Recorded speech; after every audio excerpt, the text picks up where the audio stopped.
My girlfriend declared, "I'm opening up our relationship status, without any mutual agreement first." I responded, "This timing works out beautifully." What her cousin told her the following day about my coffee date had her regretting her hasty announcement. Maya and I had been together for 4 years, the kind of steady relationship where you talk about house down payments and pet adoption timelines, where Sunday mornings meant coffee in bed and debates about which farmer's market had the best organic produce. I thought we were building something solid, something that would last through mortgage applications and family holidays. Then last Tuesday evening, Maya walked into our shared condo with this determined expression I'd never seen before, like she'd rehearsed whatever she was about to say in the mirror for weeks. "Brandon, we need to have a serious conversation about the future of our relationship," she announced, setting her yoga mat down with unusual precision. I looked up from my laptop where I'd been reviewing structural plans for a bridge project. "What's on your mind?" She sat across from me on our couch, hands folded in her lap like she was delivering a business presentation. "I've been doing a lot of thinking lately about personal growth and exploring different aspects of myself. I think we should transition to an open relationship structure." The words hit me like unexpected turbulence on a smooth flight. 4 years together, and she was announcing this like a unilateral policy change. "An open relationship," I repeated slowly. "That's right. We're both still young, and I think it would be healthy for us to experience other connections while maintaining what we have as our primary foundation." The clinical way she spoke made it sound like she'd been researching this decision for months without mentioning it once. I studied her face, looking for any sign of the Maya who used to ask my opinion on everything from restaurant choices to career decisions. "This is something you've decided, not something you're suggesting we discuss." "Well, I mean, we can discuss the logistics and boundaries, but I think this is the direction we need to move in for both of our personal development." Her voice wavered slightly, like she hadn't expected me to pick up on the fact that this wasn't actually a conversation. That's when it clicked. The late-night yoga classes that had started 2 months ago. The way she'd been distant during our usual evening walks. The mysterious text messages she'd started hiding. "You know what, Maya? The timing actually works out beautifully." Her confident expression faltered for just a moment. "What do you mean?" "Luna from my climbing gym has been pretty clear about her interest in getting to know me better. She's been asking if I'd like to grab coffee sometime, and I've been turning her down because I was in a committed relationship. But if we're opening things up, I should probably text her back." Maya's face went through several expressions rapid fire: surprise, concern, then something that looked suspiciously like panic. "Wait, hold on. We should probably establish some ground rules first before either of us starts reaching out to other people." "Ground rules? I thought you said we could discuss logistics after you'd already decided we were doing this." I pulled out my phone and started typing a message to Luna. "What are you doing right now?" Maya's voice had shifted from confident to anxious in record time. "I'm texting Luna to see if she's free for coffee tomorrow." "Isn't this what you wanted?" "I just think we should be more methodical about this transition. Maybe we should both take a few days to think about boundaries and expectations before we start dating other people." The irony was absolutely beautiful. She'd announced this decision like it was already in motion, but the second I showed genuine enthusiasm for her plan, suddenly we needed to pump the brakes. "Maya, you've clearly been thinking about this for a while. I'm just following your lead here." I finished typing the message and hit send. There we go. Luna and I are meeting for coffee at Meridian Roasters tomorrow at 10. "Brandon, I really think we should talk about this more thoroughly first." "What's there to talk about? You said you wanted us to explore other connections." "I'm exploring. Luna's an amazing photographer, and we have incredible conversations about art and outdoor adventures. Plus, she's been incredibly respectful about boundaries, which I appreciate." Maya stared at me like I'd just announced I was moving to another country. "You've been thinking about dating her?" "I've been thinking about how attractive and interesting she is, yes. But I wasn't going to act on it because I was committed to you. Now that you've changed those parameters, I'm excited to see where things go." That night, Maya barely slept. I could hear her tossing and turning, probably realizing that opening our relationship meant I'd be dating other people too, not just graciously accepting whatever she'd already lined up for herself. Coffee with Luna turned into a 3-hour conversation that reminded me what genuine connection actually felt like. She taught rock climbing at the gym on weekends and spent her free time photographing Portland's hidden waterfalls, the kind of person who found beauty in places other people overlooked. "I've noticed you working out alone lately," she mentioned, stirring honey into her cappuccino. Maya's been doing her own thing with Pilates classes. She found this instructor who's apparently revolutionizing her core strength. Luna laughed, this genuine sound that made me realize how long it had been since I'd heard authentic laughter in my own home. Jake Martinez? He's got quite the reputation for intensive one-on-one sessions. The way she said it made me wonder exactly what kind of reputation Jake had, but I was enjoying Luna's company too much to dwell on Maya's fitness choices. We spent the afternoon hiking Forest Park, where Luna showed me photography techniques for capturing light through the canopy. Her passion for art was infectious, and I found myself seeing familiar trails through completely different eyes. Meanwhile, Maya had apparently arranged her own coffee date, though she was significantly less enthusiastic when I asked about it over dinner. "How was your day?" I asked, genuinely curious about how her first open relationship experience had gone. "Fine." Jake and I grabbed lunch after our Pilates session. Nothing too exciting. She pushed her salad around her plate without much interest. Luna and I had an amazing time hiking. She's incredibly talented with landscape photography. We're planning to check out Silver Falls this weekend. Maya's fork paused midair. "This weekend? We usually do grocery shopping and meal prep on Saturdays. You're welcome to join us, or you could spend time with Jake. Isn't that the whole point of this new arrangement?" The following week brought Maya's family barbecue, an annual tradition where her extended family gathered to grill overpriced steaks and discuss real estate market trends. Maya insisted I attend, probably wanting to maintain the illusion that everything was perfectly normal in our relationship. She spent the entire afternoon practically draped over me, holding my hand with unusual intensity and making exaggerated comments about our future plans. "Brandon's been so supportive of my personal growth journey," she announced to her Aunt Patricia while squeezing my arm possessively. "We're exploring new dimensions of our relationship together." Her cousin Alex raised an eyebrow at Maya's theatrical performance. "New dimensions? That sounds very modern of you both." "Oh yes, we're both very open-minded about expanding our horizons," Maya continued, her laugh pitched slightly too high. The irony of her public display wasn't lost on me. At home, she'd been increasingly distant and distracted, but in front of her family, she was performing the role of devoted girlfriend with Oscar-worthy commitment. During a quiet moment by the dessert table, Alex pulled me aside. "Maya seems a little intense today. Everything okay with you too?" I considered how to answer diplomatically. "We're figuring some things out. Nothing major. She keeps talking about personal growth and new experiences. Sounds like she's been reading too many self-help books." If only he knew. That evening, Maya was unusually quiet during our drive home. "You were different today," she finally said as we pulled into our parking space. "Different how?" "Less engaged. Like your mind was somewhere else." "I was thinking about Luna, actually. She mentioned wanting to try that new Ethiopian restaurant downtown, and I was wondering if you'd have any objections to me taking her there next week." Maya's jaw tightened visibly. "That's our place. We discovered that restaurant together." "It's a public restaurant, Maya. I can't exactly reserve every location where we've had a meal.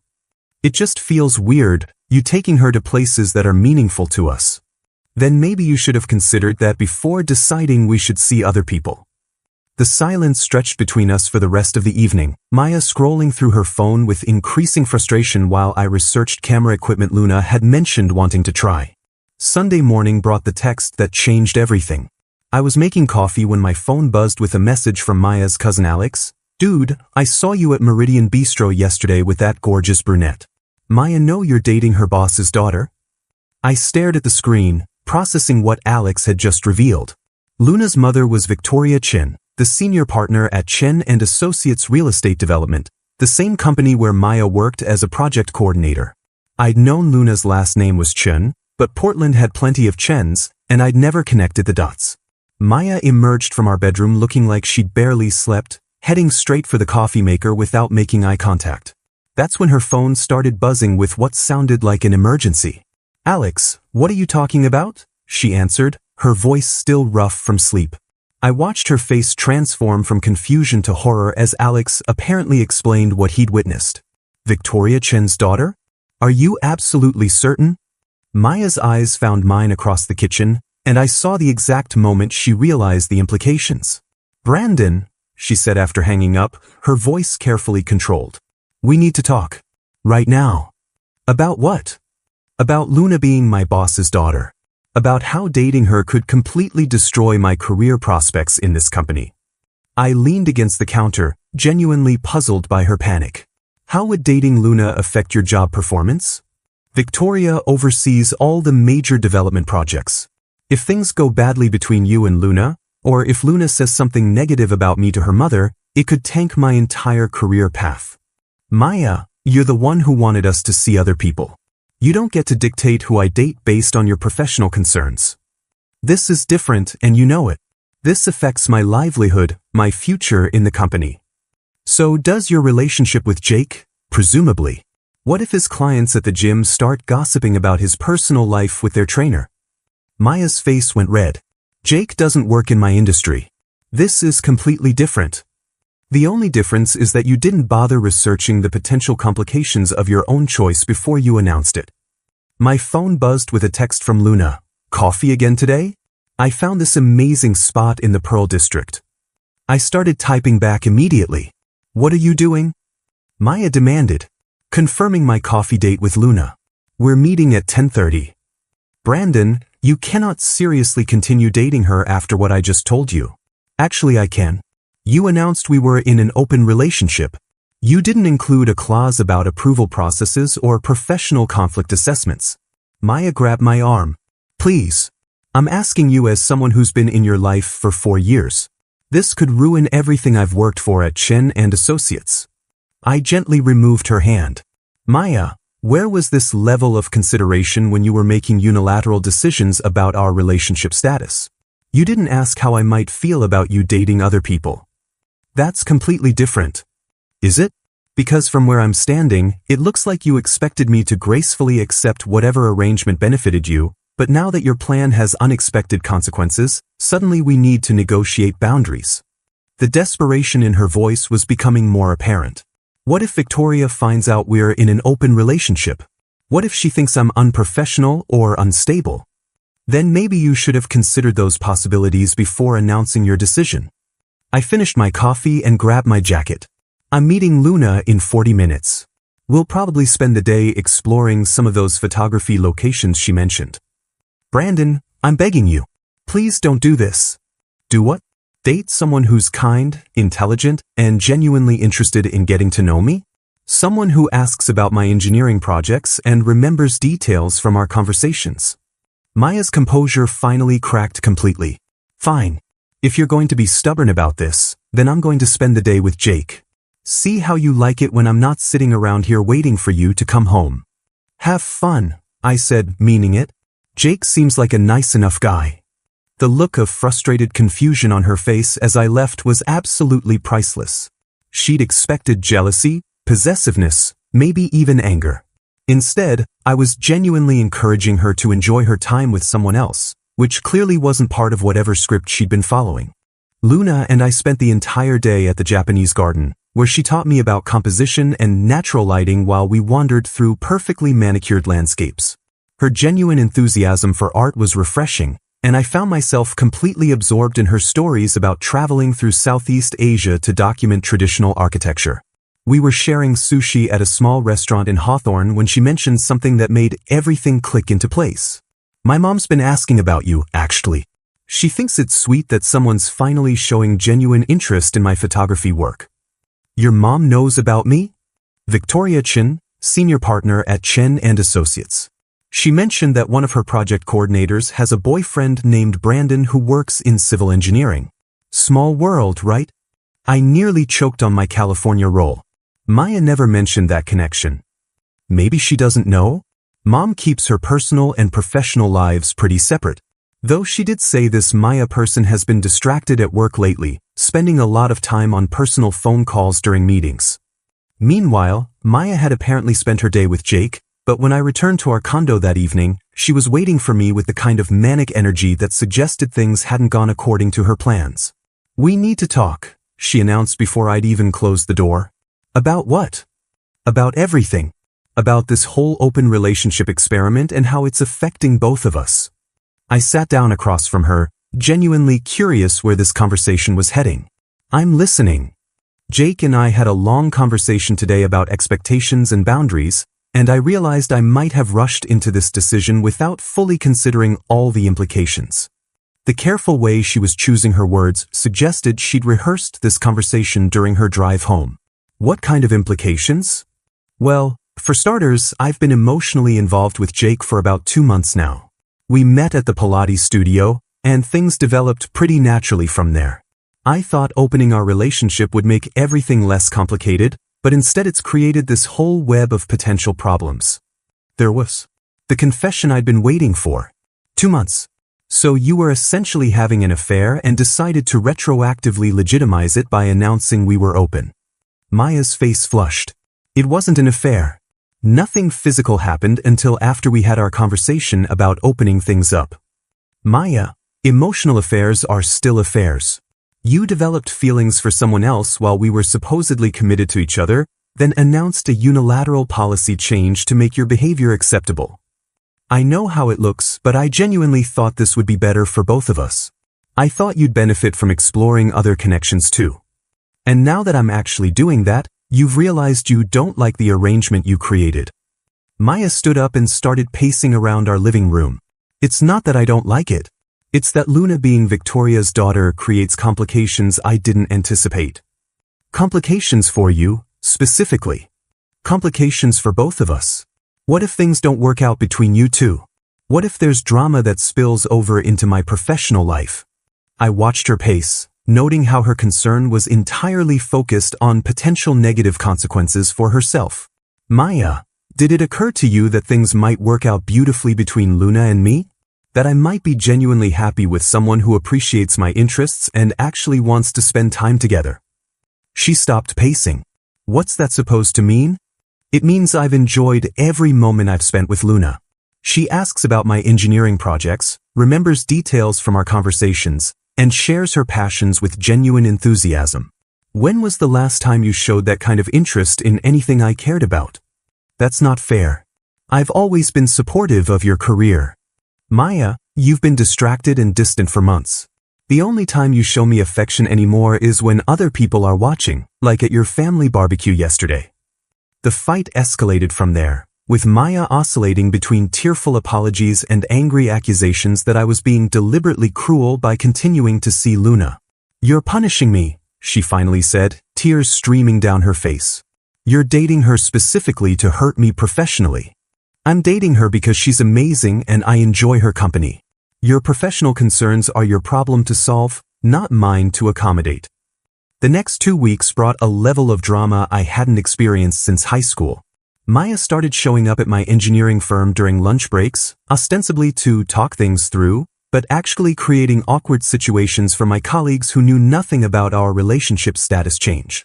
"Brandon, your girlfriend is here again," my project manager Tom mentioned with obvious confusion after Maya's third unannounced visit. "She seems pretty upset about something." I found her in the lobby, pacing frantically while other visitors stared at her obvious distress. "Maya, you can't keep showing up at my workplace. This is inappropriate. I need to know where you stand on this Luna situation. My job performance is suffering because I'm constantly worried about what you two are doing together." That sounds like a you problem that requires a you solution. Don't be flippant about this. Victoria asked me yesterday if everything was okay at home because I seemed distracted during project meetings. If she finds out about the open relationship, it'll look completely unprofessional. The irony was remarkable. Maya's own behavior was creating the professional problems she was desperately trying to avoid. Maybe you should focus on doing better work instead of monitoring my dating life. That evening, I discovered she'd contacted our landlord with concerns about my mental stability and erratic behavior, apparently hoping to create leverage for having me removed from our lease. Our property manager, Mrs. Rodriguez, called to schedule a welfare check meeting. "Your girlfriend is worried about you, Brandon. She mentioned some relationship issues that are affecting your judgment and decision-making capabilities. I had to explain the situation diplomatically, assuring Mrs. Rodriguez that I was perfectly stable and that Maya was dealing with some personal stress that was affecting her perspective on our living situation. She suggested that you might be better off living somewhere else while you work through whatever's happening between you two. Mrs. Rodriguez, I've lived here for 3 years without any problems. My rent is always on time, I've never had noise complaints, and I maintain the apartment well. I'm not planning to move. Meanwhile, Luna and I were developing something genuinely meaningful. We spent Saturday morning at the farmer's market, where she photographed vendors setting up their displays while I helped her carry equipment. Her passion for capturing authentic moments was infectious, and I found myself seeing Portland through completely different eyes. Your girlfriend seems lovely, the elderly woman selling organic honey mentioned as Luna paid for a small jar. We're not exactly, it's complicated, I responded, realizing I had no simple way to explain our situation. Well, whatever it is, she makes you smile in a way that seems genuine. That afternoon, Luna suggested we meet her mother for coffee, partly to address the elephant in the room about Maya's employment situation. Victoria Chen was gracious but direct, the kind of person who succeeded in real estate development by addressing problems head-on rather than dancing around them. Brandon, I want you to know that your relationship with Luna has no bearing on Maya's professional standing in my company. However, Maya's recent behavior during work hours has become a concern. What kind of behavior? Personal phone calls during client meetings, distracted performance on project deadlines, and yesterday she asked if I had any opinions about open relationships and workplace boundaries. That conversation was unusual. Luna squeezed my hand under the table. Mom, maybe Maya's just going through some personal stress. Perhaps. But professionalism means managing personal stress in ways that don't affect work quality or create uncomfortable situations for colleagues. Victoria's message was clear. Maya's job security depended entirely on Maya's own professional conduct, not on my dating choices. The relief was enormous. I'd been worried that my relationship with Luna might somehow jeopardize Maya's career, but Victoria had essentially confirmed that Maya was jeopardizing her own career through her behavior. That evening, I tried to reassure Maya that her job was safe regardless of my relationship with Luna.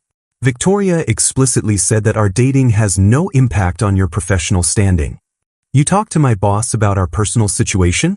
Brandon, that's completely inappropriate. She's also Luna's mother. It came up naturally during coffee, and she addressed it directly to eliminate any awkwardness. Maya's face went white. You had coffee with Victoria Chen? What did you tell her? Nothing about you specifically. She mentioned that you seem stressed lately and asked if there was anything affecting your focus at work. This is a disaster. She's going to think I'm completely unprofessional and unstable. Maya, the only person affecting your professional reputation is you. The breaking point came the following Thursday when I returned from work to find Maya had changed the locks on our condo. I stood in the hallway with my key that no longer worked, calling her phone while neighbors walked past giving me sympathetic looks. Maya, what exactly are you trying to accomplish here? I need space to think without you constantly coming and going at all hours, disrupting my ability to process what's happening to our relationship. It's my apartment too. My name is on the lease, and I pay half the rent. You can stay at Luna's place while we figure this situation out. I'm sure she'd love to have you there full-time. The pettiness was breathtaking, but I wasn't about to engage in a hallway argument with someone who'd apparently lost all perspective on reasonable adult behavior. I called our property manager, who confirmed that Maya had no legal right to change locks without my consent and arranged for emergency access within 2 hours. While waiting, I texted Luna about the situation. Her response was immediate. That's completely unhinged behavior. Do you need somewhere to stay while you sort this out? I declined her offer but appreciated the support. When Mrs. Rodriguez arrived with replacement keys, she looked genuinely concerned. Brandon, this kind of domestic disruption isn't something we typically see from stable tenants. Are you sure everything's okay? Maya's dealing with some personal stress that's affecting her judgment. I'm hoping she'll stabilize once she works through whatever's bothering her. That evening, Maya emerged from our bedroom like nothing unusual had happened. How was your day? She asked as if she hadn't literally locked me out of my own home. Interesting. I learned that changing locks without your co-tenant's consent is considered harassment under Oregon rental law. Her casual demeanor shifted immediately. I wasn't harassing you. I just needed some private time to think. Maya, you can't unilaterally decide I don't live here anymore because you're having emotional difficulties. Meanwhile, my colleagues at work had started asking discreet questions about my personal situation. Tom pulled me aside during our Friday team meeting. Everything all right at home? You seem stressed lately, and that whole situation with your girlfriend showing up here was pretty unusual. I gave him the abbreviated version: relationship difficulties, working through some boundary issues, hopefully resolving soon. But internally, I was starting to recognize that Maya's behavior had escalated beyond normal relationship conflict into something genuinely unstable. That weekend, Luna and I drove to Cannon Beach for her photography project documenting coastal erosion patterns. Watching her work was fascinating. She approached each shot with scientific precision while maintaining artistic vision. We spent hours walking the shoreline while she explained how changing tide patterns affected the landscape over decades. You seem more relaxed today, she observed as we sat on a driftwood log sharing Thai takeout. Getting away from the drama helps. Maya's been creating a lot of chaos lately. What kind of chaos? I told her about the lock-changing incident, the workplace visits, the landlord calls. Luna listened without judgment, but her expression grew increasingly concerned. Brandon, that behavior sounds really controlling and manipulative. Have you considered that maybe this isn't just stress about work? What do you mean? I mean, maybe Maya's showing you who she really is when she doesn't get her way. People reveal their true character during conflicts. That Monday brought disturbing news from Maya's workplace. She'd apparently had a meltdown during a client presentation, crying in front of potential investors and creating an extremely awkward situation for everyone involved. Victoria called me directly, which felt surreal but necessary. Brandon, I'm reaching out because Maya listed you as her emergency contact, and I'm genuinely concerned about her well-being. She broke down during our Morrison development presentation this morning. What happened exactly? She started crying mid-sentence while discussing timeline projections, then excused herself and didn't return. The clients were confused and uncomfortable. I found her in the bathroom 20 minutes later, completely distraught about personal relationship issues affecting her ability to concentrate. Victoria's tone was professionally sympathetic but clearly strained. I've suggested she take some personal time to address whatever's happening in her life, but she insisted that wouldn't solve the underlying problems. I appreciate you calling. Maya's been dealing with some relationship stress, but I didn't realize it was affecting her work so dramatically. Brandon, as Luna's mother, I like you personally. As Maya's supervisor, I need to tell you that her professional conduct has become a serious concern. She's missed 3 client meetings this month, and today's incident was witnessed by major potential clients. The implication was clear. Maya's job was genuinely at risk, not because of my relationship with Luna, but because of her own deteriorating professional performance. By Tuesday evening, I'd made my decision. I called my friend Marcus, who owned a moving truck, and arranged to collect my belongings while Maya was at work. 4 years of shared possessions took surprisingly little time to sort through once I focused on what was actually mine versus what belonged to our coupled life together. I found her phone hidden under a stack of magazines, still logged into her text messages with Jake. The conversation history revealed everything I'd suspected but hadn't wanted to confirm. 2 months of increasingly intimate messages, complaints about my boring predictability, and detailed plans for their relationship once she'd handled the Brandon situation gracefully. I can't wait until this whole mess is resolved and we can be together properly, read one message from 3 weeks ago. He's being so difficult about everything, like he doesn't understand that some people outgrow their relationships naturally. Jake's responses were less romantic than Maya probably hoped. Yeah, transitions are complicated. Speaking of which, I should mention that I'm also seeing 2 other women right now. I hope that doesn't create problems for us. The thread continued with Maya trying to negotiate exclusivity while Jake repeatedly explained that he preferred keeping things casual with multiple people. By last week, their conversations had taken a distinctly different tone. Maya, I think you misunderstood what I was looking for. I'm not interested in replacing your current relationship with something equally committed. But we talked about building something real together once I was free to focus on us properly. I think we had different interpretations of those conversations. I enjoy spending time with you, but I'm not looking for anything exclusive or serious right now. The devastation in Maya's most recent messages was obvious. Her entire plan had backfired spectacularly. She torpedoed our 4-year relationship for someone who'd never intended to offer her the commitment she'd assumed was guaranteed.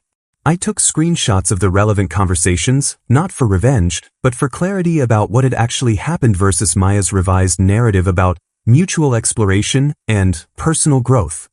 Marcus helped me load my engineering books, computer equipment, and furniture into his truck while I tried to process the full scope of Maya's deception.